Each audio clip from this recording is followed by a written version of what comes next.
whole point of the torsion spring is this spring right here. Sometimes you have two, sometimes you have one. It depends on the weight of the door.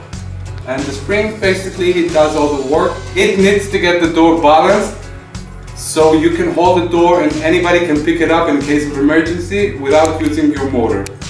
So we're gonna do a little bit of adding tension to the spring because this spring has been here for a few years and it's worn down, and we need to give it a little bit more tension so it holds the door properly and balanced.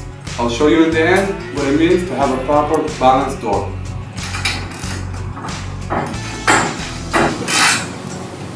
Okay guys, now we have to test what we did. We gave a little bit of tension to the spring and we want to see if it worked out. Hello guys, so we gave it a little bit of tension to the spring. As you can see, the door holds itself perfectly.